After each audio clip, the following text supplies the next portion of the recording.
talk show is brought to you by Health Plans, your Medicare plans, insurance solutions, and resource agency.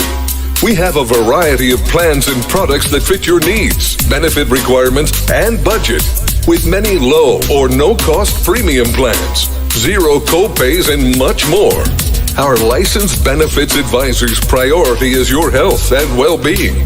Call us today and book your no-obligation consultation. 1-929-367-5269.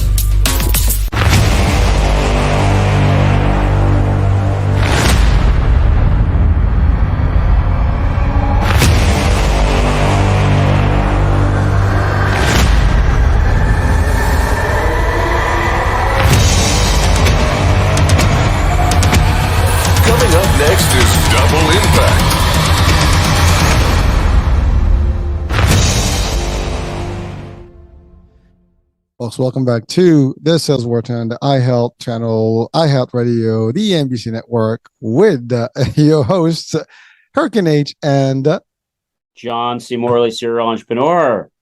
And we are Double Impact. That's right. This is our fourth show, and we got a little bit of a treat today. We're going to start getting into some heavy stuff, so watch out. It is Double Impact, and so we're gonna bounce off each other here, and we're gonna hold on your hat, hold on to your seats, because it might be a wild ride. As always, again, it is not for the faint of heart, and I'm just kidding. Nope.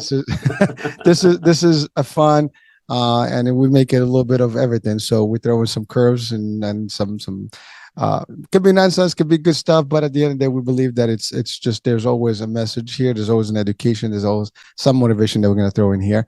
Absolutely. First things first, John, why don't you take us around your week, the John Morley roundup? Well, yeah, the John, I call it the John's Daily National Days. There you go. And so when you and I left, I'm trying to remember what day we left. We left on Monday. Yep. So that would mean that I went for Tuesday. So let me think what I did on Tuesday. Tuesday was an interesting day. Just trying to think what we did on Tuesday. So that would have been August. No, it wasn't. That wasn't August. That was actually July. Wasn't July 25th, right? Yes. Yeah, I got to remember that. Okay. So July 25th, I did something interesting. That was actually, I'm just looking here. 25th, I actually would have been that you and I had our show would have been the 29th, right? Is that right? Because we talked the 25th. 26th. Did I tell you about Bagel Fest Day? Yes. Well, that was the next day. So we talked about Bagel Fest Day. That was the yep. And then I didn't talk about the 27th, did I? No. Okay, there's where we are. So the 27th was National Creme Brulee Day. Yum. So that was a Saturday, and I have always been a passionate person for creme brulee when I go to the restaurants and stuff, but I'm also always been passionate about cooking culinary, but I never give myself enough credit. So I decided to dabble some more, and people like my recipes, HH. I'm really seriously thinking about opening a high-end cafe that's only open like one night a week and maybe 2 weekends, but it only opens like at, I don't know, 6 or 7 o'clock, and it maybe closes around 10 or 11. And very high-end, where we even print on your drink. Wow. That sounds like a very unique concept, by the way. It's very unique, and those drinks are going to be $15 a piece. Well, I think that makes sense. I mean, considering the times and how often you're going to open, you're going to have an overhead to cover. I want to do it for parties and big people like Novartis and Novo Nordisk and people like that. But so National Creme Brulee Day, that's CREME with the two bravs on the E and then the little thing on the U and then a little bra on the E, BRULEE, brulee. So the thing about creme brulee is it's a very rich and delicious dessert. So when you go to a restaurant and you get it, they serve you this horrible 6 or 8 ounce container of creme brulee. Now, I don't know about you, but do you know how many calories are in? No idea. You count those things. That's your territory, man. Are in an 8 ounce creme brulee. You're going to cry. So this is why I did something intelligent. So in an 8-ounce creme brulee, we are probably talking somewhere around 800 to 900 calories. For that little thing? The one that they do, yes. So the one I do, 2.5 ounces, it's just about 225 calories. And you wonder. I mean, that's just the dessert. Imagine. I guess you had 3 meals that day. Forget about it. You just gained 5 pounds. So that's... So you have to realize it's about 120 pounds, 120 calories for every ounce. Roughly is how you figure it. Roughly. So I decided I was going to make creme brulee, but everything I make, I always want to make it tasty and delicious, but I want to make a small, amazing portion of it. And so I set out to make creme brulee, and I didn't skimp it all. I went to my local Stop and Shop, and I didn't buy vanilla extract. Oh, no, not for creme brulee. I went and bought the pure vanilla bean at $17 for 2 pure beans in the Madagascar rainforest. Sounds delicious. So I got my creme brulee and did everything well there. You have to be very careful because when you mix the sauce that you bake on the stove, which is, I actually didn't skimp either by using the standard half and half. No. I went to my restaurant supply and I got the 40% full cream. So that's really heavy. So I did that, and when you mix it all together, and then you pour it together, be careful you don't mix it too fast. You pour it in too fast to the eggs, because what happens? Well, you get scrambled eggs. So you're mixing, you're kind of doing this you're doing this, but you're gently putting a little in. You're like, so it's a little of a project. And then the thing comes is that, most people say, well, gee, it's easy to bake creme brulee. Yeah, try it. First of all, if you try to put creme brulee in your normal oven, which most people do, they usually pull their hair out. They're like, it's got cracks. Oh, it dropped. What? Mm-hmm. You got to use a water bath. A Marie Brain, a water bath. Mm-hmm. And so a water bath is a technique that's used for lots of things, but it's a real staple when you cook desserts. Like for cream cheese, like all kinds of cheesecake. We'll get into that in a minute. But so I got my my water bath for my creme brulee, and the way I did it was, you watch these chefs on TV and they have these multi-million-dollar ovens. And my oven's down here. It's not up here. I said, not yet. So when I build my new kitchen, my new place, I'm going to have my oven so I could just walk over, with the little thing. So I had my Instahot. But the problem is you put the things down there, right? And you can't just pour it over. It's going to make a mess. It's going to go into everyone. Now I put 12 ramekins on my creme brulee little broiler thing there. And I filled it with water very slowly. You only fill it halfway. Put it in the oven for about 30, 35 minutes. Check to make sure it jiggle a little bit, not too much. Take it out. And I took it out of my water bath. I let it sit. And I let it chill for a few hours. And then it's time for dinner. It's time for dessert. Mm. Took out my creme brulee, took out my torch, figured out how to fill it up, took the safety down. It was a little nerve-wracking as I was doing this because you're watching people online and you're seeing them have all kinds of issues. I'm like, am I able to do this? Like, they're making this really hard. So I do it. I'm like, okay, I can't be that bad. Push the button. Wow, it fired. Well, I guess I got to adjust it. A little close, put the little sugar on there, and basically melt the sugar in light without burning it. So it'll smoke and we stop. Then wait a few minutes. Take my spoon. It cracked. Oh, heavenly. So creamy, so rich, so amazingly refreshing. And you don't just make creme brulee. You can make a vanilla creme brulee, which is what I made. You can make a chocolate creme brulee. You can make a butterscotch creme brulee. You can make a strawberry creme brulee. Make all kinds of creme brulees. And so I decided, I was going to give this to one of my neighbors. Oh, okay. They loved it. The guy's like, oh my gosh, did you just torch it? And I'm like, yeah, just torch. Oh, wow. So I gave it a few more neighbors. I got a few thank you notes. And they're like, I don't usually like creme brulee, but your creme brulee was better than restaurant. I gave it to some Chinese people. And then when I was all done, I said, you know what? I really enjoyed my creme brulee. In fact, I have one more left because you're allowed to keep creme brulee, basically, just so you know, for 1 week.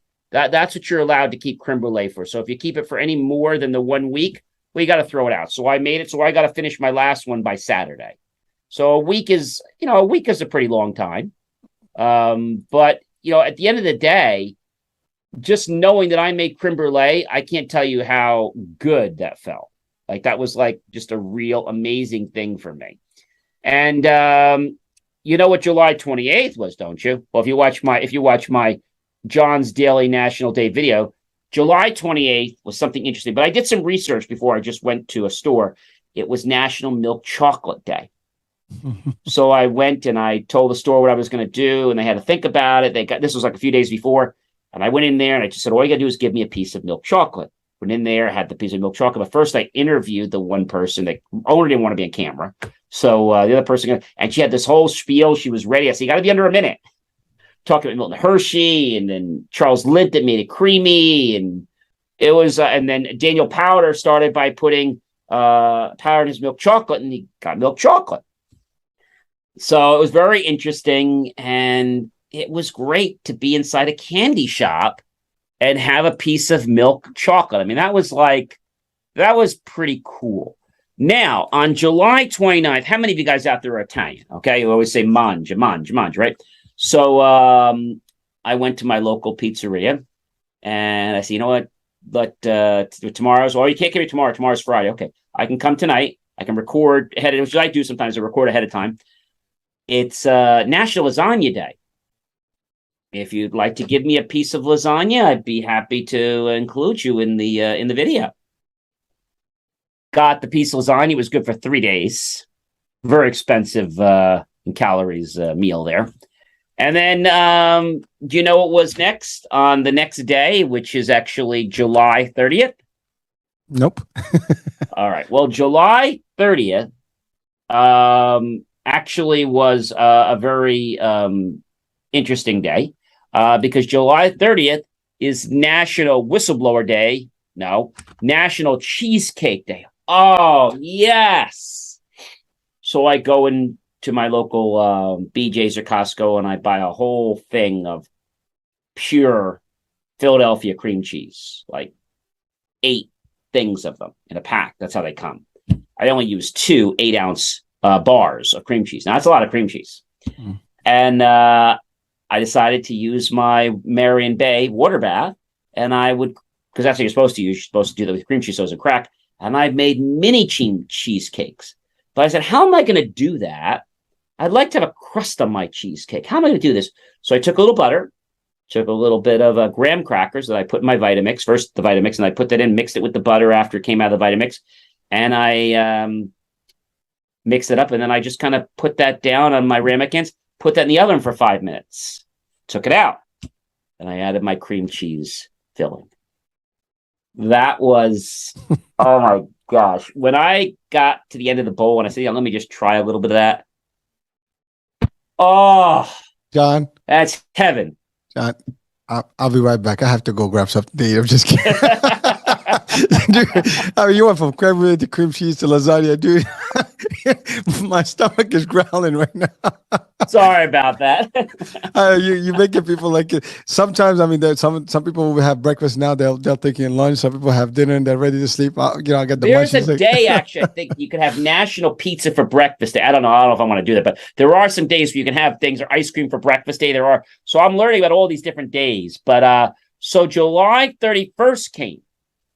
Okay, and you know what that was? Well, that was just yesterday. It's National Avocado Day. One of the hardest things in the world is to cut an avocado. People hurt themselves. People get frustrated. They curse at everybody else. But you got to take the avocado. First, you got to look at it, and you got to take that little C at the end out, and you can check if it's fresh or not. If it's yellow, it's good. If it's brown, no good. So you take that out, cut that out. You can look at it, looks good. And you take a knife.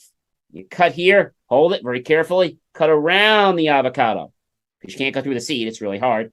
And then you just kind of twist them gently and they unscrew. You have your avocado and one side with the seed. You take your knife, give it a whack, pull it out, use the dull side of the knife, push it off. You got your avocado. Now you cut it in 4s. Now you just easily peel your avocado. Took my avocado, put it into 2.5 cups of milk, just a touch of sugar, and just a touch of salt. And I even added some strawberries just to add a little extra flavor. You can add protein if you want. That was a very healthy smoothie. You're not giving up on this, man. What's that? This is like the show of torture, man. Am I torturing? I'm sorry. Well, me and probably a whole bunch of people watching right now. How am I torturing you? It's delicious. I'm strapped to a chair here, man. And the funny thing is, when I looked at my my Instagram and stuff, and I was doing cooking for a while. And I would always do the whole cooking. People don't want to sit through the whole stupid recipe. They watch you in the store so they can see what you're baking, then they turn you off so they could try to beat you and make it themselves. So I don't do that anymore. I don't shop with people in the store anymore. Used to do that and they could watch me and I say, hey, you want to pay for it? You watch me shop. I come home and I say, you know what I'm going to do? I'm going to have all my stuff ready, which I always do, but I'm going to make something quick. Well, I'm making my cheese. I don't go through the whole recipe with you. I'm like, well, I'm doing this part of my recipe. 3,700 views in me just taking. I still can't believe it to this day. It was there. Probably the number probably went up right now. I had over 3,700 views in getting my cheesecake just poured into the little mini ramekins. When I did the creme brulee out of the oven, that only got 300. So people like to see you doing something, but they don't want to see you just mixing. That's boring as hell. They want to see you doing something in the kitchen, like rolling, like this, like that. Maybe piping with the piping bag. I'm going to do some piping soon. So they like to see you doing something. They also like to see you eating it like, that's the final touch. I wish I could share it with you. Well, you just did. I visualized everything right now. It's like my mind's like really, really enjoying this whole thing. Well, that's good. That's good. And it's funny because I have always loved to do culinary, but I just for whatever reason I stopped. And I said, you know what? This is a perfect excuse, HH, to get back into the kitchen and actually make more than just some basic things. Now, tomorrow is National Coloring Book Day. I don't like to color. Or it's National Night Out Day. That's nothing special. Or National Ice Cream Sandwich Day. I'm going to go to my local college because you get ice cream sandwiches for 50% off. And I'll get one over there. I still remember getting one of these big king cones for only $1 a few years ago. Very cheap at the colleges. On August 3rd, we got Watermelon Day, and there's lots of other stuff coming up. But the point is, I get so into these holidays, into these days, like, what they're doing. And the other big thing we're working on right now is on August 15th, ladies and gentlemen, we are going to have our first, no, it's not a food day, first annual National Dog Appreciation Day. We're going to serve hot dogs. We're going to have fries. We're going to have ice cream at the local hot dog caboose in Midland Park. But we're going to have your dog come. You're going to sit next to your dog. You're going to get to make something for your pet. We're going to have doggy bowls for water. We'll have cleanup bags for your sanitary needs. And we're also going to have milk don't dog biscuits. And I have a friend of mine making safe doggy treats that are going to be delectable for doggies. Listen, you're doing it for round. So you gave us the whole thing about the food for us and the drinks. Yeah, and every single day, we count down. I thought that we should start building down from 16 days. So the ingenious idea I had on Go Social Orbital Media, one of my things. So today we started with 16 days, then 15 days, then 14 days. On 14 days, it was me on the bench with the dogs. Tomorrow's 13 days. So every day, and it's very quick, 10, 20 seconds. Don't forget to get your ticket at orbitalmediaevents.eventbrite.com. And, I think if you're in people's face every single day like that, I get I love the video. Love it. Like the one I did today that got uploaded. People must like it. It got quite a few views. Now on Instagram, a little bit quieter. But, Facebook, whenever I put them up there, I got to tell you, the thing that I did on Facebook, it got today over 176 views in just a few hours. Hey, listen, the views will add up. Sure, the views add up, and then eventually from the views, then hopefully the likes will add up. We get some likes. But I think the point is that you got to have fun with what you're doing. And I'm definitely having fun. I'm going to lunch with a friend of mine, and she's going to be very surprised when I pull out my camera. Like, so, hey, everybody, today's National Watermelon Day. You can just see it's like, what the heck's he doing? Like, what are you doing? And it's funny because, I do these things and people are like, what the heck are you doing? Oh, excuse me. I got to film my John's Daily Day. You're what? Excuse me. and I get very obsessed with this. The other day was National Talk in the Elevator Day. I didn't find that to be amusing, so I didn't bother with it. But you just go in the elevator and you just strike up a conversation with the first person you see in the elevator. That would have been interesting, depending on which elevator. Some could go well, some can go bad.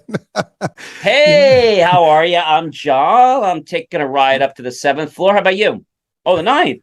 Great. Listen, today's National Talk in the Elevator Day. So how you doing today? Great. What brings you up to the 7th floor? Doctor visit. I'm up to the 4th floor. I've got a client to see. Oh, that's good. Is that your dog with you? I bet you're probably going to see a vet. Yeah.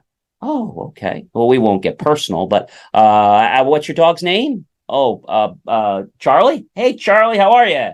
Good. You had lunch, right? You're not going to take my hand. Okay, good. So, I just didn't see that really going anywhere well. Yeah, I mean, at the rate the elevators move these days, you probably have two words. Hey, how you doing? Good.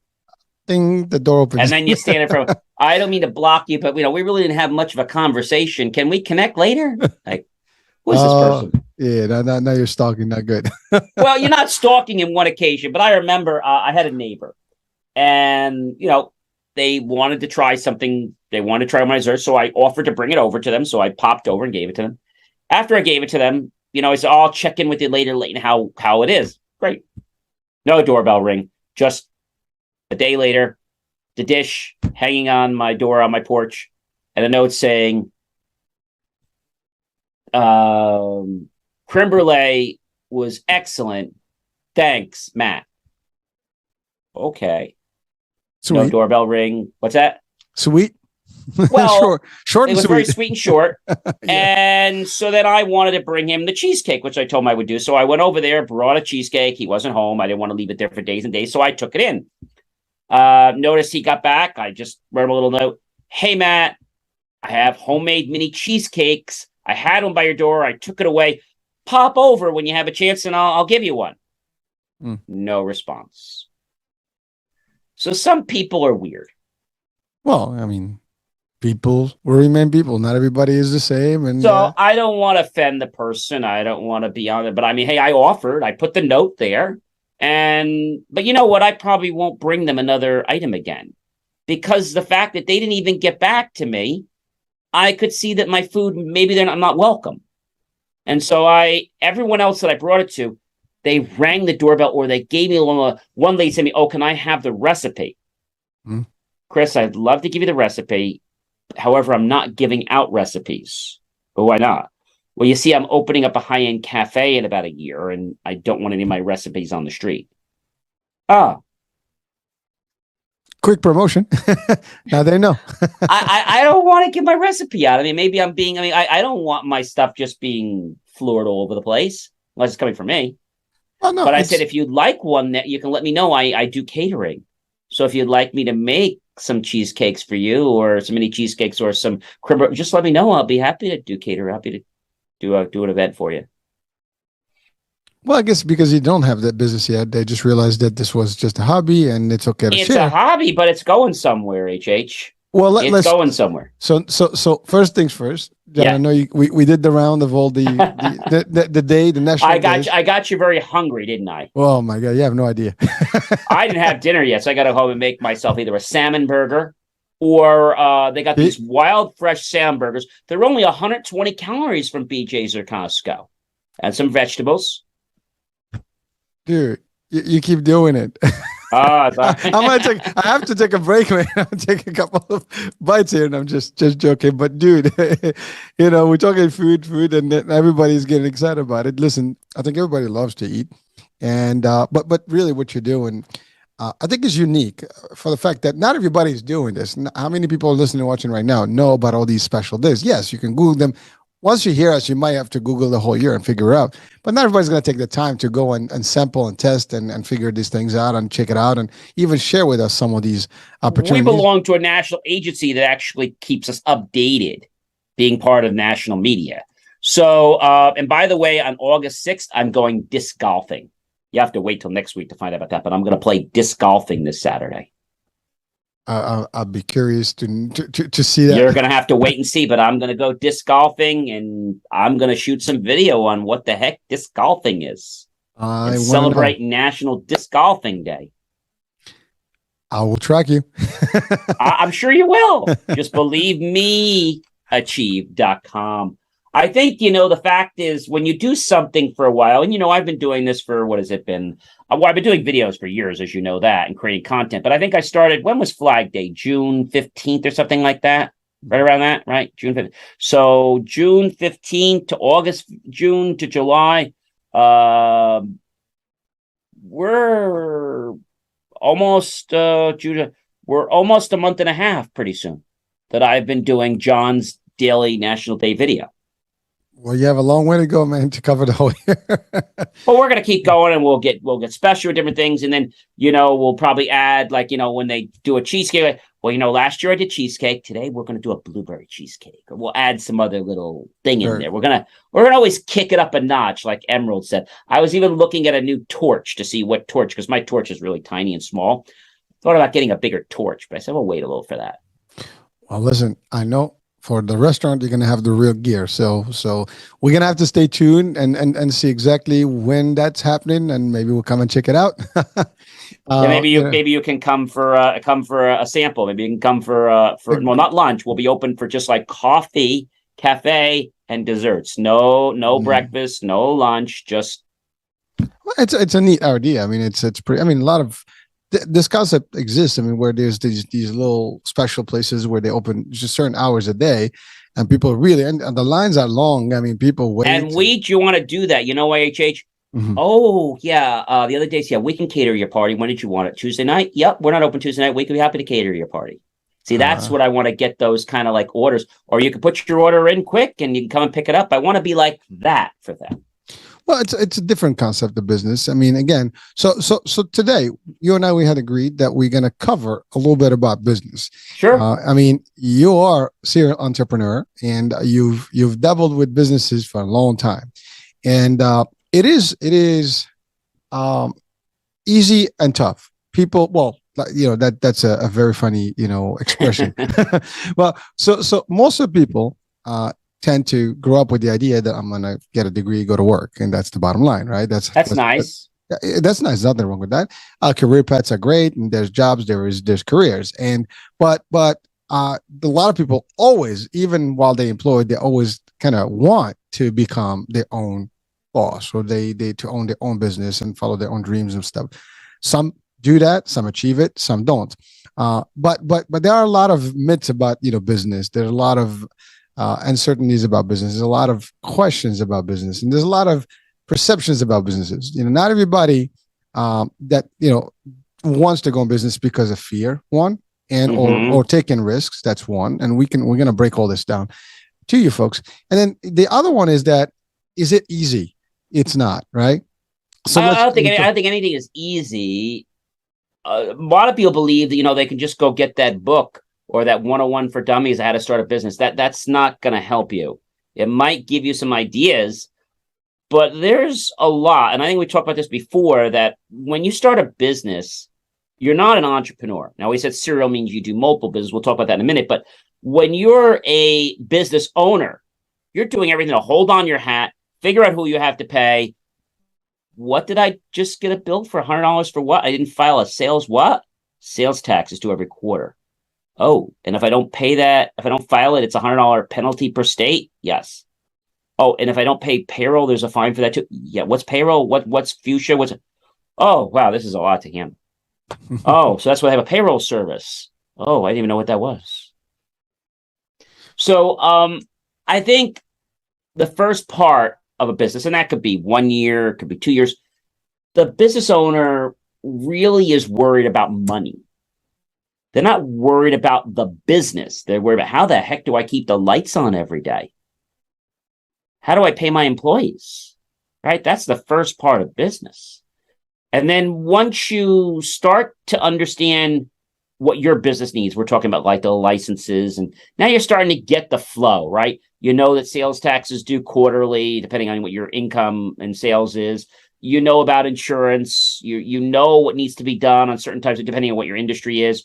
You just know some things. You know about contracts, which before they kind of puzzled you. Now you're like, yeah, everybody works for you, whether contractor or employee, they got to sign a contract. They got to sign a non-disclosure agreement. They got to sign a company agreement. You got to give them out a handbook. Oh my gosh. So now that you get past that, which is 2 or 3 years, usually, now they figured out how the business runs. Now it's time that they're ready to put their passion, because they're not going to be stopped by all these hurdles. And then they can truly start to embrace being an entrepreneur and getting passionate about why they started the business. And then they start making money. You don't make money in a business when it just starts, unless the business is a business that is from another business or an idea. That's the only exception. But I think it's hard for a lot of people, HH, because they think they're just going to put the key in the door and they're going to make money tomorrow. You know, you can start with a home-based business, okay? I was very fortunate. When my parents had their home, my dad put on like about $100,000 addition and built me a whole office space with a workshop, and we had a separate entranceway, and we had to get zoned to have a commercial basement, but it wasn't a base. It was a commercial like showroom. Mm-hmm. I mean, and you know, we had to put our own electrical panel in there that had high-end power, and we're building PCs, and you know, that's good. But then when you leave that, so I started home in my bedroom, right? But that's not really, you know, that's considered home. But you have to get into something, because a lot of businesses will frown upon you if your business requires certain types of skills. So, for example, if you're making craft baskets or you're whittling Mary Janes, you know, they don't really care whether you're doing that in your bedroom, your basement, out in the park, at a Yankee game. They really don't care, or a Mets game. They don't care. But when you're doing something with skill, like we're doing, you know, fixing computers, or you're doing marketing, you got to have a facility. Mm-hmm. And I think certain companies start to appreciate that. So if you're doing something, at first you have to ask yourself, first of all, why do you want to go in business? I think that's the first thing you want to ask yourself. Okay. And what do you want to do? And is there a need for what you do? Maybe it's a hobby of yours. And although you can make money turning a hobby into a business, I want to share with you, a lot of people take their hobbies and they run their business into bankruptcy because they treat the business like a hobby. So if you have a hobby, you better change your way of how you exercise that hobby and make it a business. Because somebody's, oh, I don't want to do that. That's too hard. Well, then, you know, and then they kill their hobby and then they're all upset. So you have to really, an entrepreneur is a very unique breed, right? I don't want to say we don't sleep, but we're always looking for something, right? The next best thing. And I had a person the other day, one of my staff members, and he said to me, John, you know, why are you always all over the map? And I just listened to him. And he said, you know, if you just did one thing, you'd be a billion times more successful. I said, okay, well, thank you for your feedback. I think sometimes other people get jealous when you have a lot of eggs in different baskets. They don't like the opportunity that you have multiple fires that could just take off in one time. And I think that scares people because they don't like the fact that you could become bigger than them. Now, that shouldn't matter. And I always say to somebody, if they do become more successful, praise them first, okay? Mm-hmm. You know, praise them even if you haven't gotten to the top of the flagpole yet. You know, let's celebrate their victory, which I think is very hard for a lot of business owners, not for entrepreneurs. Entrepreneurs support other entrepreneurs. business owners don't want to help other business owners. Interesting. Which is sad, HH. Well, you're being perceived as competition or threat, right? So, why should I help you?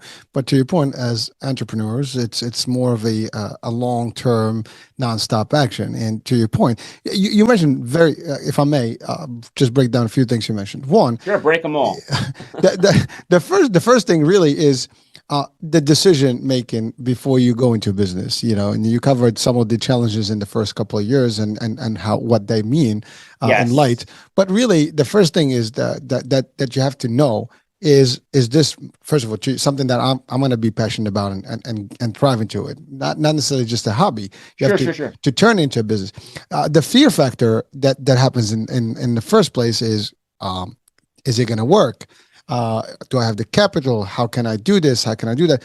Well, so, school can teach you a lot of stuff about business and the basics, right? However, once you hit the actual business, a lot of stuff that you're going to discover was not really given to you in school. It's like theory and practice are two different things. And now you're going to start winging things. You're going to figure things out and you discover things on the go. Yeah. But here's the main thing. And most of successful people, business people who have, made it, they will tell you one rule is you got to start, and that's it. You have your vision, you set yourself on the goal, and you go for it. Small steps at a time. You build. Yes, you're going to have consistent baby steps. Doesn't have to be like a big step, small step. Consistent steps. Just don't stop. I think that's a very big key. Yes, just don't stop. And you know what? It's gonna be rough. And once it's like going into the water, right? The first step is cold, and you get just a little deeper. Just jump in, and then slowly but surely, and you get adjusted and acclimated to the weather. Just jump in the water, do a cannonball, jump in, and you'll be over it in 2 seconds. It's a bump in the road, that cool, and your body just wakes up, and that's a great. Well, it is, but really, I mean, the concept is not difficult. But it's going to take, some of your time or a lot of your time. It's going to take a lot of your time. It's going to have you make a lot of sacrifices, yes. Personal, family, and they have to be supportive of you. And not only that, people say to me, John, well, how do you do this? And I said, don't worry about how you do it. What you need to worry about is just staying in business. And when you stay in business, you'll eventually figure it all out. Just stay in business. You have to. And again, you start, right? So the first thing you have to establish is you have to know that you're going to go with this 100%. And what's the worst that's going to happen, right? It's not going to work. Well, maybe that's the worst. So you get that out of the way in your mind so you don't have to think about it anymore. What you think about is, how do I turn this into a success story to make it work? And I don't have to ever go back. And, have contingency plans, have different plans. You said something powerful about multiple eggs in different baskets. I use the same concept. I'm running different things at all times. I never had one thing going on in my life, whether it's for learning or otherwise. I've always been doing a couple of things at the same time, if not more than a couple of things. And the reason being, to your point, is that if one thing doesn't fly right, the other one has a better chance. And the odds are there's always one or two of the items that you've worked on take off. If you don't have all those and you have one place, if that thing cracks on you, it's over. you put all your money in there. We get this. When you talk to somebody out of college, and let's say they're trying to start a business or they're a subcontractor or 1099, they don't like the idea when there's stuff that they don't understand. And they have this concept I call mad at the world. And I always say to them, look, don't be mad at the world. I know you're having a challenge. I know life is not giving you the lemonade that you want. But we need to be grateful for what we have today. And I've said this before.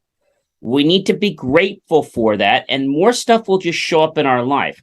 Now, if that person still can't embrace that, it's time to say sayonara. Because, people are going to hold you back. And I think I've seen this so many times. You start another basket. Oh, what do you mean you're going to start another cafe? Why the heck would you do that?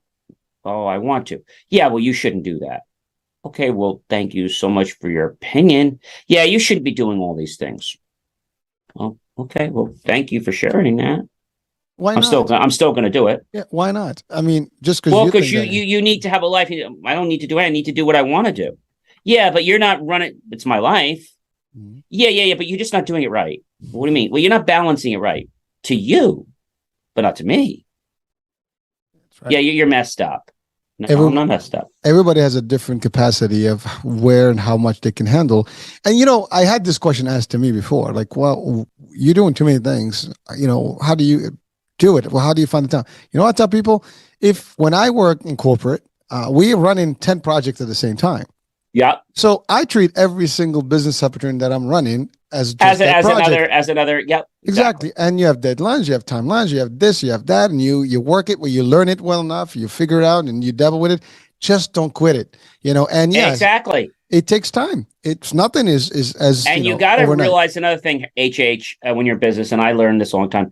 You got to realize your worth. Okay. So I had a client call me who we've done work with for quite a long time, and they said, "Well, gee, what's the lowest you can go?" And I said, "Well, that's it. That's the rate." And he says, "Well, that's high." I said, "Okay, goodbye." No, I said, "That's it. Goodbye." Calls you back 10 minutes later. He goes, how about if I go like $5 higher than this? Can you do that?" Like, no. But I'm going to give you lots of business over time. Okay. So this is what I'm agreeing to. Yeah, I can't do that. Okay. Well, listen, have yourself a great rest of your day. Take care. All right. Bye. Calls you back again. He says to me, he says, "All right." He says, "You really can't go any lower." I said, "You keep calling me." I said, "I'm not calling you." I said, "My rate hasn't changed." "Yeah, I mean, come on, buddy. I mean, I called you 3 times. I want to use you. You're good." I said, "Okay. That's my rate." I said, "Yeah." I said, "If you're going to keep calling me and trying to lowball me on the rate, you're just wasting your time. And if you call me again, I'm probably just not even going to take the phone call. So you're really serious on that?" I said, "I'm busy. And I'm kind of fitting you in my time." And people don't get it, but when you start to believe that you're worth something, it changes things. Even something as simple as, baking these little culinary things I do.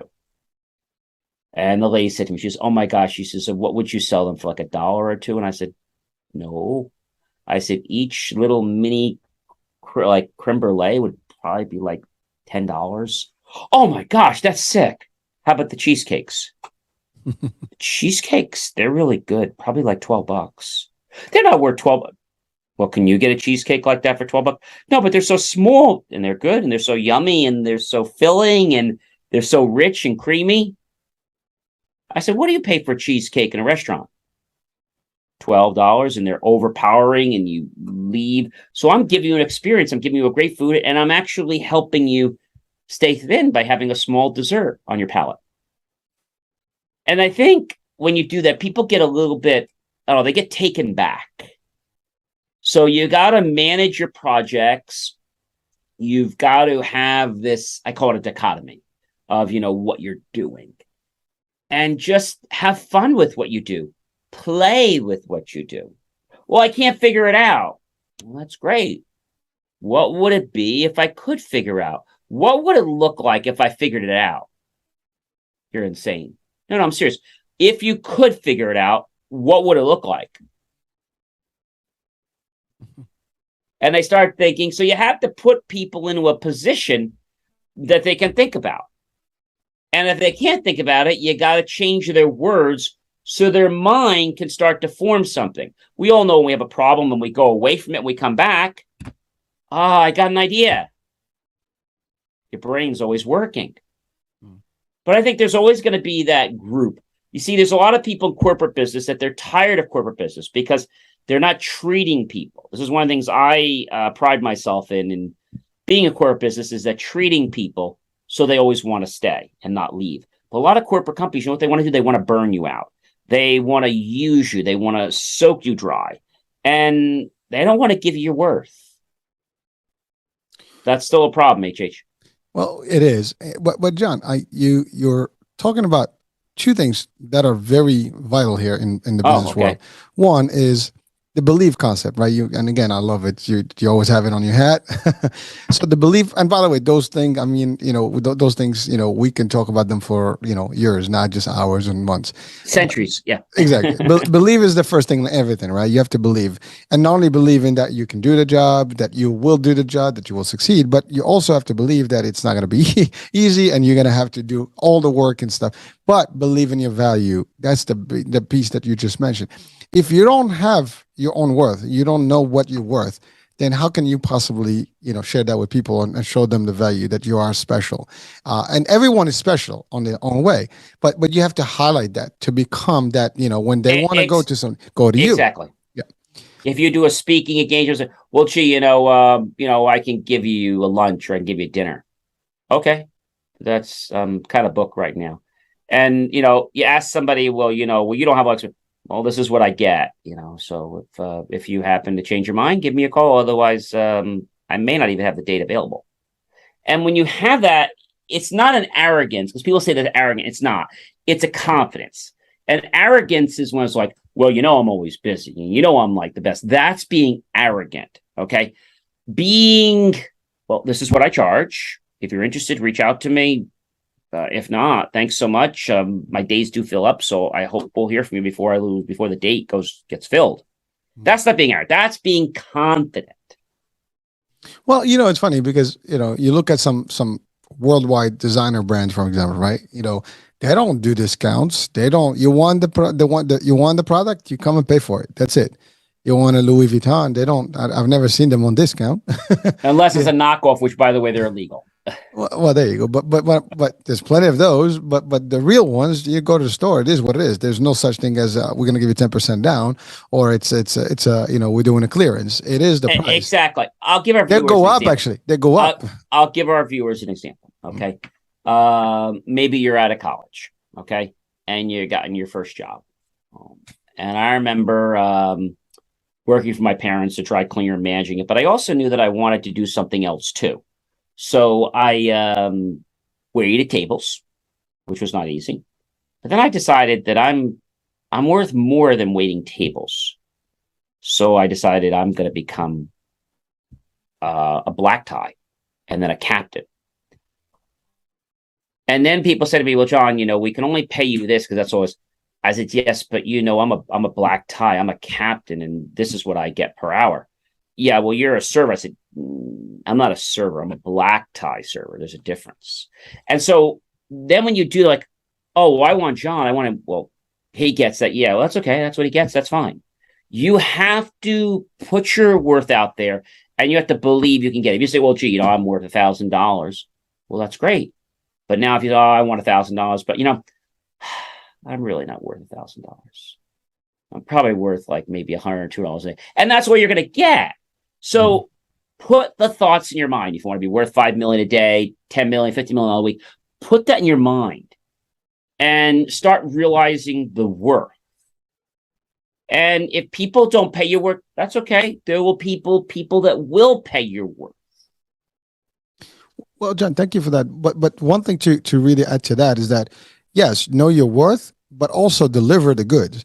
Absolutely. Don't claim that I got all this hype. I'm the one. I'm the only one that you can go to. I'm the best thing in this, and then don't deliver it. I mean, you have to do it. Now, of course, there are circumstances where in some circumstances you can be the best of anything, but things may not happen the way they need to happen for you to get the results. Sure. But in a business, for example, concept, if you are setting up, you're good at, fixing computers, and you have a special, thing that you do, and you have this specialty that very few people can do it and do it at the rate that you're doing, and you set a standard rate, well, guess what? People are expecting to get that quality. That's exactly, again, when we talked about designers, I don't care what luxury brand, anything, marketing, design, anything. Exactly. You got to believe that you're worth that. And I think that's the main name of the game is that believe. Now that believe could take you a while, but when you believe you're worth it, that's when you start to act in a manner. I had a gentleman today say to me, we only pay that $20 an hour. I said, I think you got the wrong guy. I said, let me give you a site online, you could go look for some college kids. They'd be happy to work for $15, $20 an hour. I said, I don't start for anything below this. And they're like, what do you mean? I said, I'm a field engineer. Do you know what the difference is? Like, I actually don't need you to hold my hand through the whole setup process. I can unbox it, set it up, configure it, and have a nice day and be professional all at the same time. Oh, wow. How long have you been doing that? 30 years. Oh, wow. That's cool.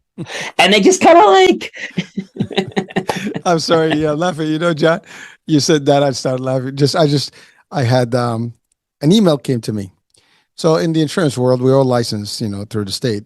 I hope you are. we have no choice. We have to maintain that. But the issue is that, it's like the funny thing. I get this solicitation email. Oh, we'd like to, exactly what you just said. We'd like to offer you a great opportunity. You have to work at 6 p.m. and you make it $20 an hour. I'm like, did you check my profile, dude, in this industry? Do you know that I actually have been doing this for a lot more and I make a lot more money than you can imagine? But you know what? That's the thing. I mean, people don't, and obviously there was an email solicitation, but the worst part about it when I get annoyed is that when it comes from like a LinkedIn. I mean, your profile is right there. I get them too. Said, your profile is there. Not learned how to read a profile. Goodbye, block. Yeah, I don't even respond to them. That's what they get. I mean, it's sad, but I mean, I'm hoping that I can teach them something, so maybe they'll read and not burn. What I used to say is, you didn't read my profile. Goodbye, block. Read it next time, and you may not destroy another relationship. Dude, it is crazy because. And these are not entry people. These are professional folks. And the first thing you do when I look at somebody, I look at their history, their background, what's their title, what they've been, what kind of, pad they have, so I can get a good idea. So before I connect with you, I mean, it's like know your audience. Rule number one in business. Yeah. If you don't know your audience, how can you possibly, address their needs? And whether you're recruiting or selling, it's the same thing, right? You want to know what's this particular candidate I'm looking at as a customer, prospect, client, or employee, whatever, or partner. I need to know everything about them and know how to approach them properly. And also, tailor things and customize to their need. Because what's the point of reaching somebody and they're just I'm going to be declined? Exactly. It's a waste of time. Exactly. And then when they come say, I'm reaching out to you because I think you'd be perfect for this position. I said, do you know what a serial entrepreneur is? Here's a definition. You should go look it up online. And they just like a lot of these people from India, they're from all over the place. And it befuddles me that they waste the time to just like, they go through. Now, I don't accept connections from people unless they're they have to request. So the people that are trying to reach to me, guess what they have to do? They have to pay. Premium. They have to pay LinkedIn. It's not free connections. Mm-hmm. They could request a connection, but people that are sending a message, they have to pay. So I think that's a good thing, but I think LinkedIn is getting abused. Well, there's a lot of digital marketing that's working, and these are blanket things. But the thing is that these people are not looking. I mean, if you expect me to respond to you, but you send me, like, for example, you send me something that had nothing to do with my career path or my expertise, and I'm not going to be any good to you. Yeah, we need you to help dig in some holes outside for $20 an hour. Well, I mean, I probably can do that. I'm just too busy doing other things. but they don't realize that not only are they insulting you, but they're insulting themselves and their intelligence because they haven't taken the time to to really read through, and they don't care. They're numbers people. They're all numbers people. And I told you, when you block, I think it's what I told you. When you block 1, 2, 3, it's like 7 people get blocked. LinkedIn blocks that profile for like a week. Oh, I didn't know that. Sending any messages. 7. That's right now. I mean, it's 7. I don't know. So if you say I don't know you, if you say no, and then you say I don't know you, you click the second one. They get 7 of those. In a period of time, block. Oh, there's like this soliciting, spamming. Yeah. So one thing is saying don't connect, but then if you really want to go further and say I don't know Hasualo, now that's one strike against Hasualo. He gets 6 more, and your account has been suspended for potential spamming. Yeah, I mean, so it's amazing because you obviously doing it for a purpose of a business gain, right? Or prospect gain, or client, or someone. So you want to have the right candidate. Why are you missing up and wasting your time? Well, here's why they do it. I figured this out. These overseas places in other countries don't even barely speak English. They get paid for what they call a hit. So now I get you. Okay. I made a connection to your profile. I give that off to my customer. I just got paid money for making a hit to you. Even though I didn't get anywhere with you, I got a connection, and now I hand that over to because what they're doing is they're doing this under another account, and they just push it over to the people that hired them. That is interesting. You're always learning. That's the beauty of things. We always learn. We're learning every single day, and I think what a lot of people in this world don't realize is that the knowledge that you could share with somebody will help someone share knowledge with you. Because I always say, if people want to share knowledge with you, that's great. But if you share knowledge with people and then they're like very closed-minded, well, you really don't want to share knowledge or help them. Like, I'll take this person the other day, for example. Now, you might say, gee, John, no big deal. They didn't return. But I would have expected, okay, you made a cheesecake. It wasn't made for that person specifically, but I mean, you just put some sauce on it, whatever. And by the way, I didn't tell you, but the sauce was was actually strawberries, raspberries, blueberries, 3/4 of sugar on the stove, pureed for 5 minutes to turn to a sauce, put in the Vitamix and pureed. Then the fresh fruits were cut and they were chilled both. The sauce was put on to cover the cheesecake, and then the fruits were put on top. So it was a pretty good sauce. But my point is that, if I was on the other end of if the shoe was on the other end of the foot, okay, and somebody brought me something, okay, obviously I say thank you. I probably ring their doorbell and say, that was really cool. Thanks so much. Now, if they say, gee, I got something else for you to bring, oh yeah, sure. And now I come over there and they're not home. Same thing, I would leave it there. But now if I leave a note for that person saying, look, hey, have this, I'd be like, I'd go over there and say, oh, that was great. Thanks so much for the note. I'd love to try the cheese. I'd love to do this. I don't know if people feel indebted, HH. I wasn't asking for anything, right? But I just look for people to be a common reciprocity. Now, it may not be in anything financial. It might just be introduce me to somebody. It might be, the fact of being a referral from my cafe. I'm collecting my notes for my cafe to be on my wall. Yeah, your review, your testimonial. I mean, it's. I had reviews before I even opened my store, a year before I opened my cafe. Yeah, no, listen. I already have the name. So we have Neighborhood Concessions has been in business for about 7-8 years, which is a concession for we do homemade popcorn that I make, 7-kernel homemade popcorn. We have cotton candy, ice cream, and some other stuff. And now we're bringing brownie bites and this stuff. And we're thinking about bringing our cheesecakes or bring our cheesecakes or something there as well. We're thinking about that. And my point is that, so we have the name. The name of the company is called Neighborhood Concessions. So I thought about just adding to the end of it and doing a DBA, Neighborhood Concessions and Cafe. Mm-hmm. Nice. Because the idea is we do concessions, but we do so much more. And I like the neighborhood name. I can't think of one restaurant in the area that does a dessert close to what mine are. And I keep stepping it up a notch. I keep saying, gee, what could I do next? I'm already thinking about souffles, which I got time for souffles, but, and then there's savory souffles, which are the ones for dinner. And then you have the non-savory, which are your desserts. I just love creating stuff. And you could tweak a recipe a little bit. One of my things that I want to do is I would like to go to Italy, to Tuscany. And I would like to take a pastry class there, and I'd like to take one in France. Because I'd like to get the experience right from the chefs directly. That would be awesome, and you will love it, man. It's just And I know good because stuff. the one thing I need to learn, I've never made a cake. I want to make a cake, like a 2-3 layer cake, and I want to frost it and the fondant and all that. But every time I try to sign up for the class, it's $175. I've done this like 5 times in a row. They keep refunding me because they don't have enough people for the class. Ouch. Now the class is up to $250. I signed up once and they still canceled the class. This is local here in the States. This is local in the state, yeah.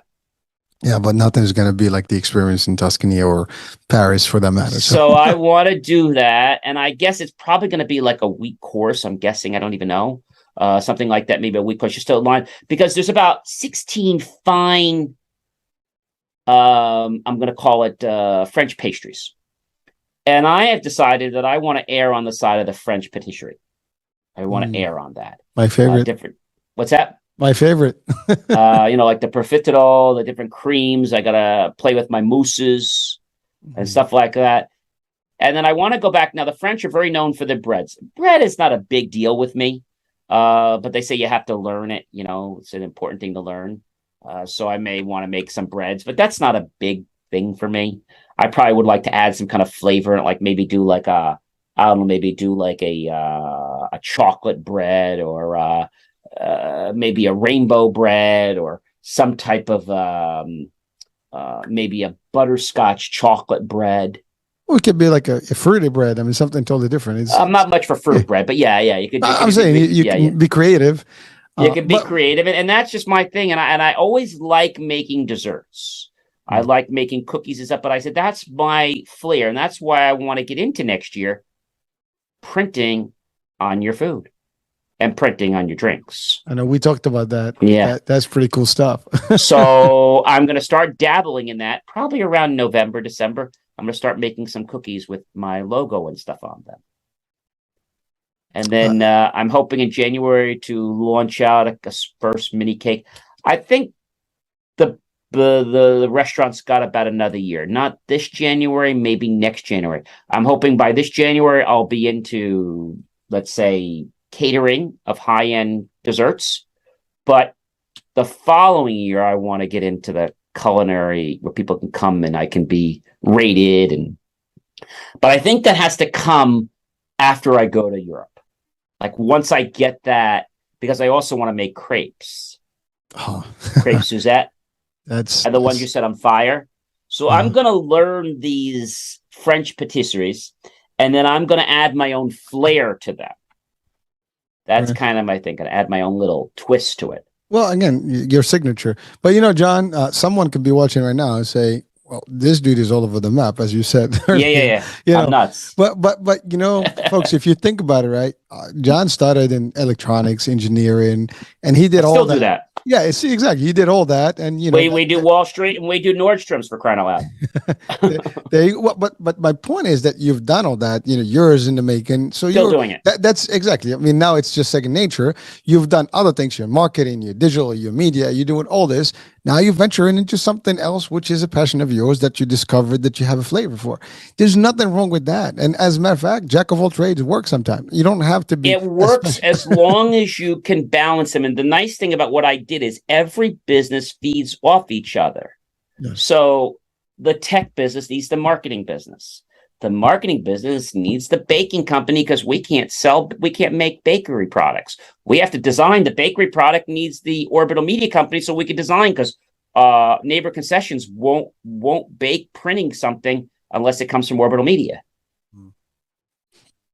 Well, so that's kind of the idea, is that flair to really take it to, IT. And then, of course, we have the JCM Academy, which is if we're not doing enough, which is the coaching and the keynote speaking and stuff like that.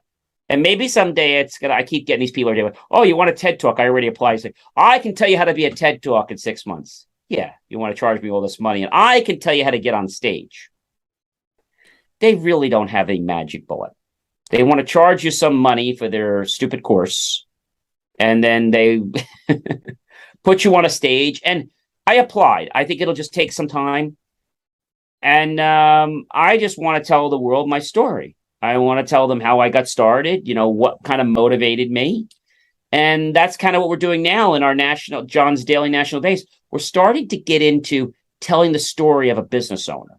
Now you might say, gee, why am I doing this for free? Well, because eventually you're going to want your business done. And I only do businesses that I invite for free. Like I may want to, like for example, next year's National Cupcake Day. I'm going to go around to 4 cupcake places and be like, hey, everyone, I ran all these 4 cupcake places, but I have to tell you the one that I like the best has to be my own, with my own signature print logo on it. So, just kind of throwing some things around there. And I think people like things are different. It could be favors, it could be birthdays, it could be all kinds of stuff. So a website's going to roll out, I think January is when we're going to roll out neighborhood concessions and all kinds of high-end catering and stuff. Well, John, again, here's the thing. You start and then you'll figure the rest out. You have already the general idea. Now it's just it's general, very general. Exactly. But I know that I can bake for, like I said, I wanted to try the recipes and see if they were any good because, your friends always tell you, but I gave it to some people that were kind of like acquaintances. They weren't like great friends. And they're like, oh my gosh. I said, which one did you like? They're both excellent. The cheesecake, the crema, I can't tell you. They're both really good. They're like, I just maybe not as maybe a little worse than a restaurant, right? No, better than a restaurant. Better than a restaurant. John, you said something that is very, very important to our audiences right now.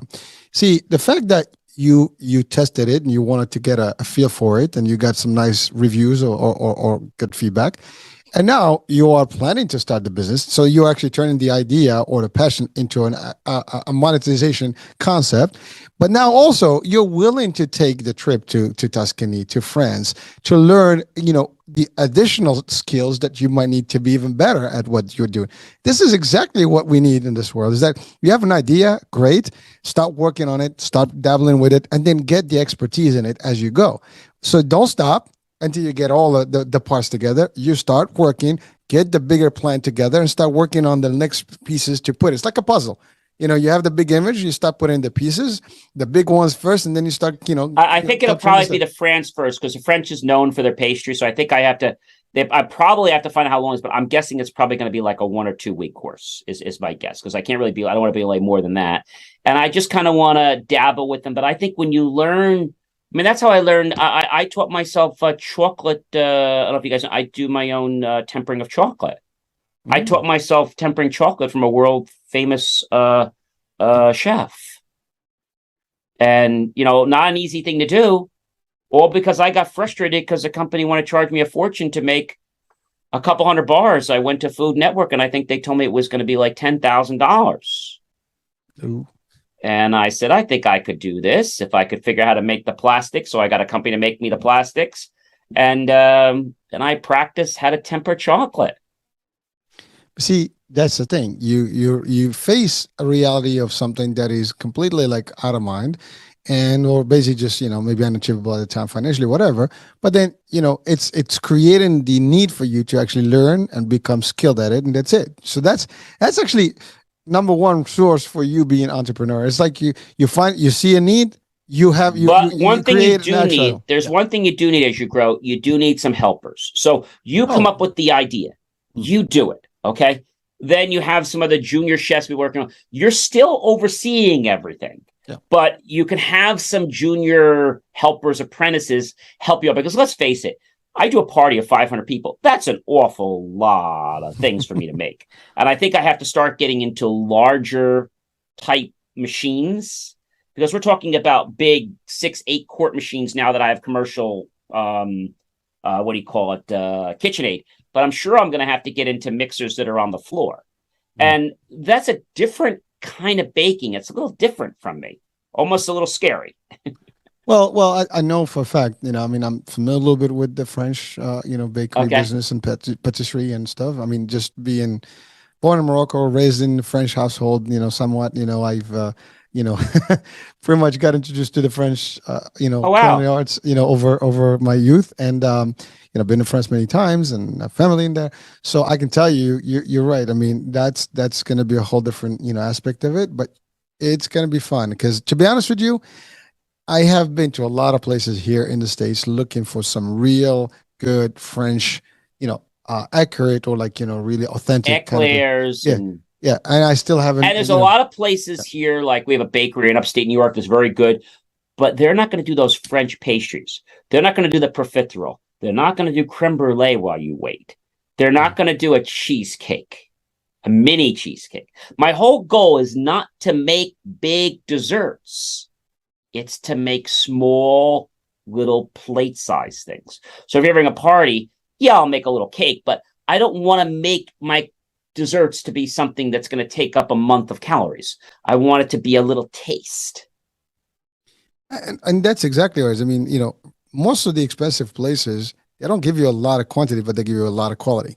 I mean, you just, the And then simpler. I got to get better at my plating. Yep. You know, how you plate and stuff.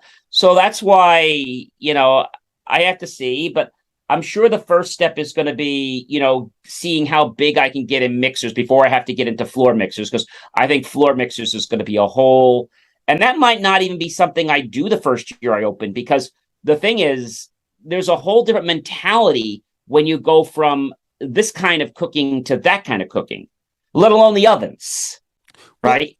if your concept is really like some extra refined very hands-on touch, you might continue to do it in a small scale, meaning small appliance, well, I guess equipment, than the large scale, because the large stuff is going to be like almost mass manufacturing Yeah, I stuff. don't want to get into. I want to get into more. Like I think I have a 4 now. I think I want to get as high. I want to get maybe 12 quart would be the highest I'd go.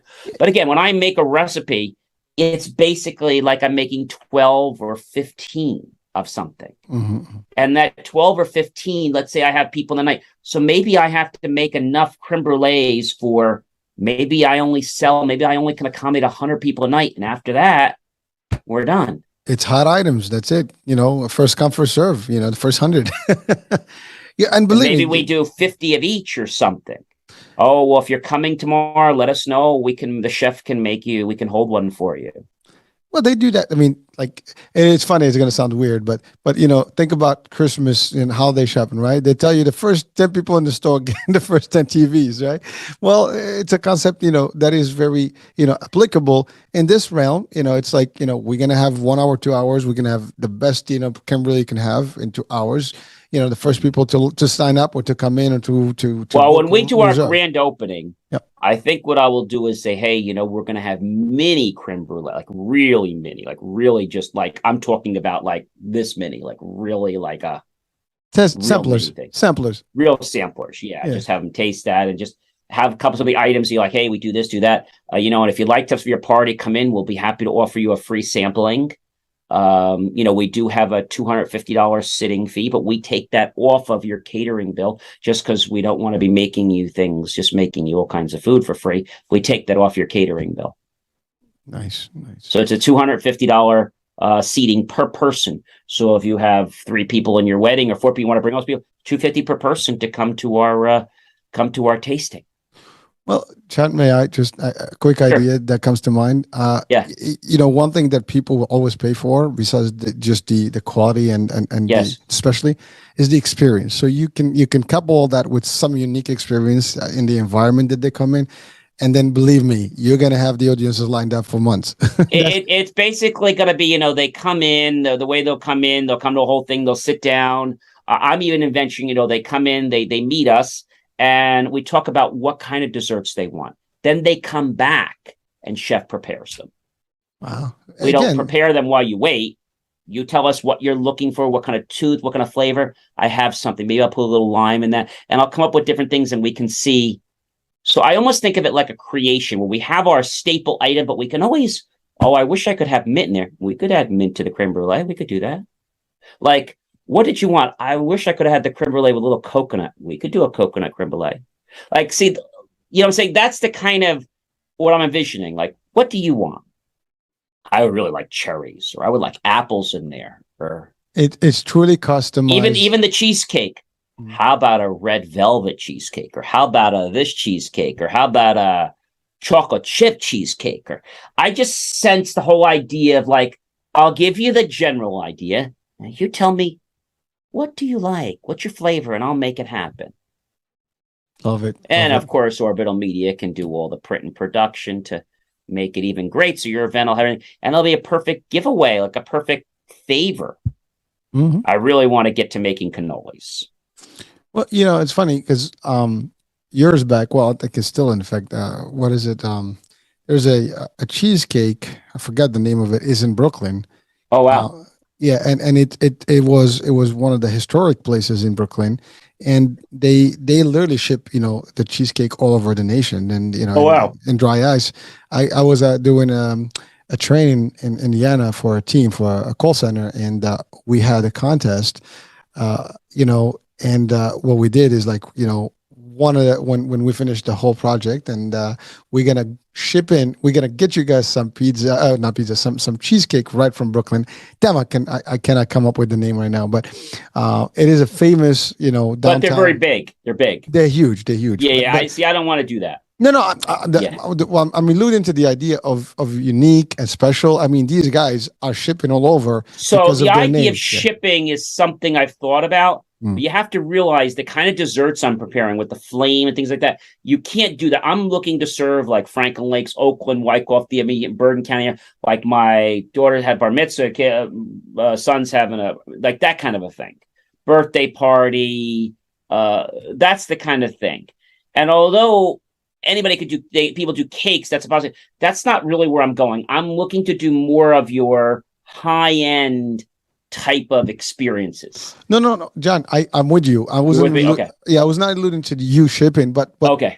they build enough brand that they become so famous that people they used to only go to that space in downtown Brooklyn, Yeah. and it's still there actually. The original's still there, but they've over the years people so far away they want their stuff that they're willing to send it to them on dry ice overnight. Now, obviously, this is different. This is pre-made stuff locally, but originally it was like I going get to you. it's like going to the Nathan's, like Mama Nathan's, back in the days. Yeah, I yeah, actually yeah. been to the place in Bensonhurst years back, Oh, wow. and met with the original crew, when they started the whole thing, right? So there is stuff like that is unique.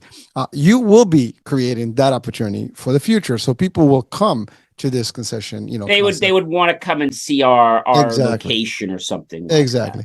So I was referring to more like having the experience, the element, the setting, different to your point. I'm thinking of it something like, you call us to make a Mhm. reservation and we send you out an invitation in the mail requesting your presence. Nice. Very, very, very touchy. and then the way I do it is instead of you saying, well, you don't pay, we give you like 1, 2, or 3 to try.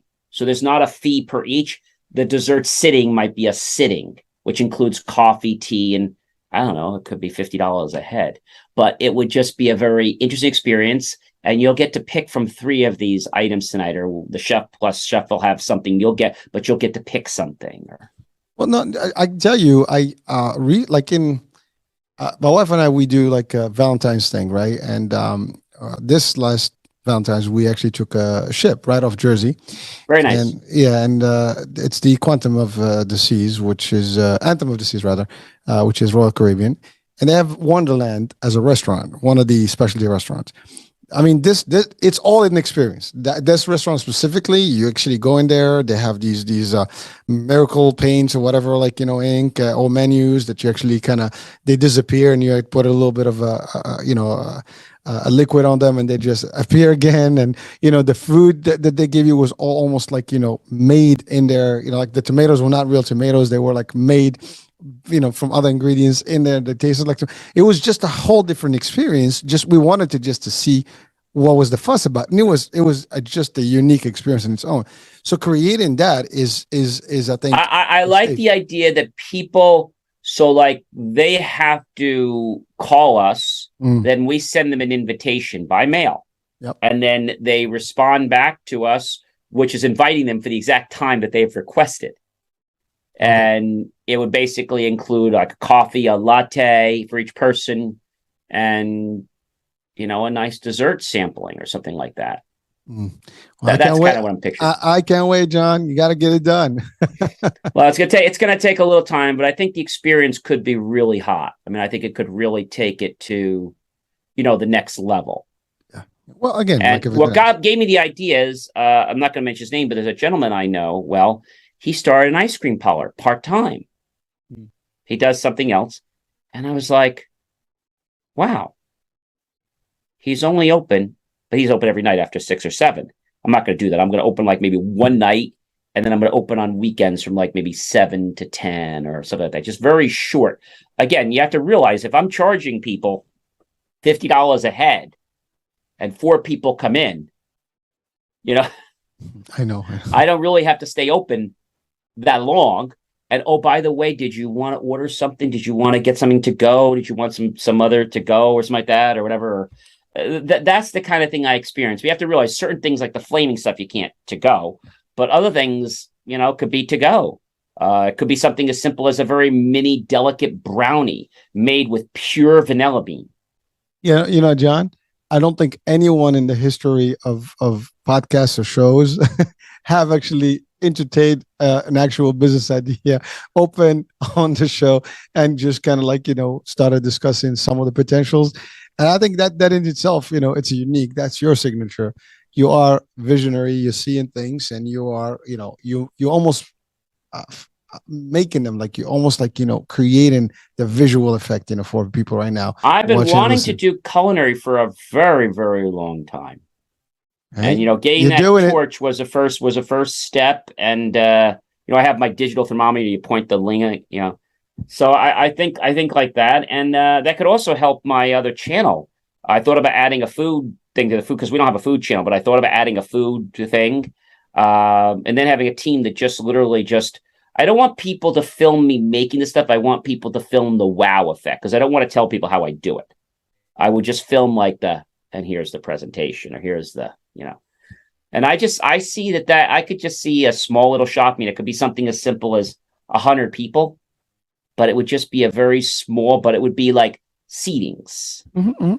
I could see that working. And I could see some junior culinaries just helping out to try to help us. Because the problem is if you have all these people, you got to flame it right away. And I also see as the fact that maybe we would flame it tableside. Which is common in some of these, high-end places for. They don't usually flame creme brulee tableside. They flame Cherry's Jubilee tableside, but they don't usually do creme brulee tableside because they come ready from the kitchen. Yeah, well, a lot of them they take shortcuts and they take this big propane torch. No. I want to do something like wow, you right in front of you. I love doing things to do a fire. I want to master Cherry's Jubilee. So, like I said, I have these ideas, and I think. If we can get these ideas, they get on my website and say, hey, John, John does this. John's a local culinary. I think graduating from that school, again, I'm not going for the $100,000 degree. I just want to go for it more or less to get the experience. Well, you will, and you are, and we are going to be looking forward to this, when it's ready. And then we'll get into making those homemade, like, the chocolate patisseries, the real small ones, and fusing them with a very special filling. And the idea is just popping up there. You're giving us, the secret sauce right now as far as the menu. But so John, I know we come into the end of the show. Are we? Oh, wow. Yeah. We've actually, just went over, but it's all good. I mean, certainly this is a unique experience as a show on its own, because we're trying to make it as very, this is not, again, orchestrated or, rehearsed. This is it. This is you didn't get the script? I thought there was a script. There is a script. Now we have one. Now we can transcript.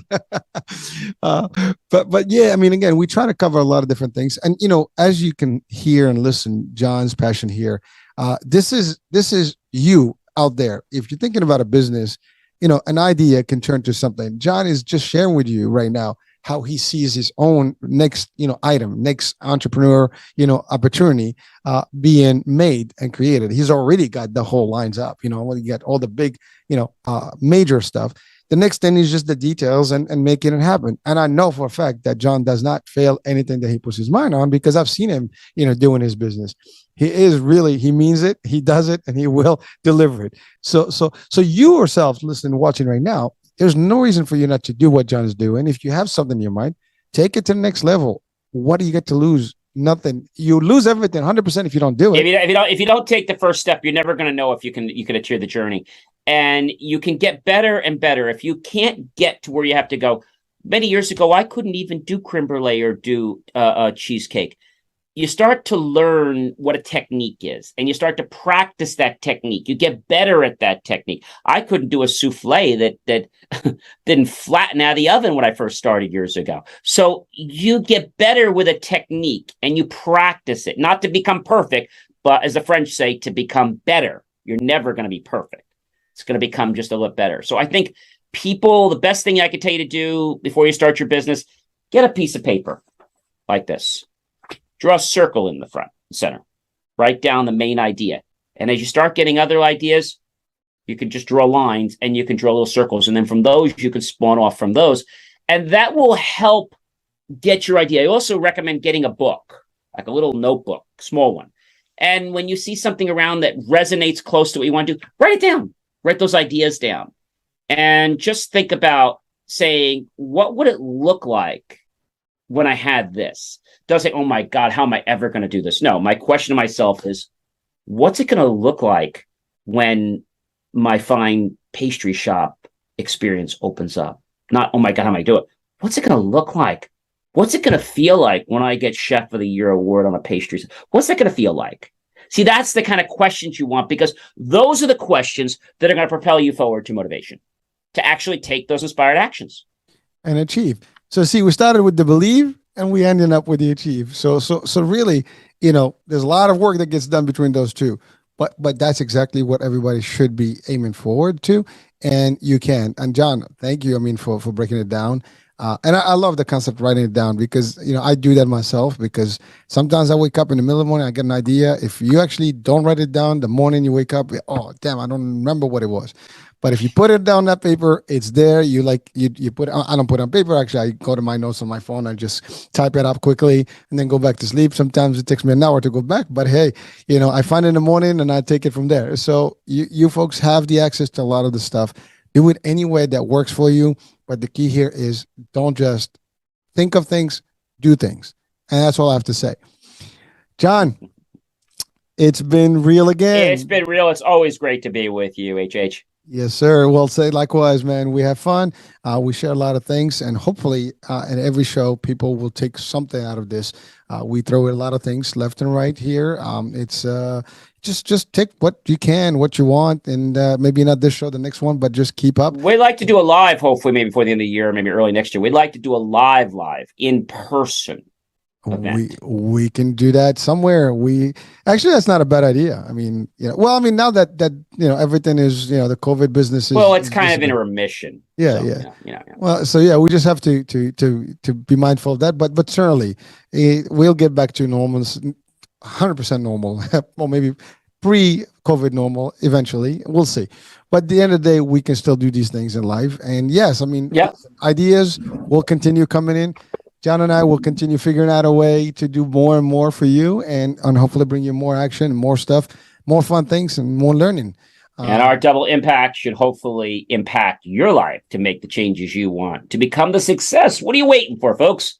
No one's going to make the change and tell you to get off the TV couch and live your life. You're the one that has to live your life. So don't do it now. And we're only here to remind you of that. That's it. We'll just try to motivate you and inspire you to do it. And that's all. We're doing our thing, but we want everybody to do their thing. Remember what you just said, John? Entrepreneurs love to help others and want other people to succeed. That's the idea here. And that's how you know that you've got a true entrepreneur. An entrepreneur wants to help other people grow in abundance, and they're not selfish. Not saying anymore. So, John, you close in this one. So, okay. Well, it was a great show, everyone. And you're going to catch us right back here on Double Impact. That's going to be next week. Same great time. Tell your friends, tell your colleagues and your associates, like us, share us, check out our great content, because we know there's a lot of nuggets here. And it's a great thing to have over a cup of coffee or your favorite brew, or even a champagne or a Prosecco. By the way, National Prosecco Day is coming up too very soon. So definitely check that. And that comes on the same day as National Filet Mignon Day. So that's coming up very soon. Again, you finish it up with my food business. I'm gonna have to go grab me some bite here. I gotta have dinner too. I had a late lunch, early lunch, so I definitely gotta have some dinner too. All right, well, John, it's been fun. I am Hurricane Age. And I'm John C. Morley, serial entrepreneur, and it has been real here at Double Impact. Double Impact it is. Folks, bye for now. We'll be talking soon. Bye, everyone. Take care.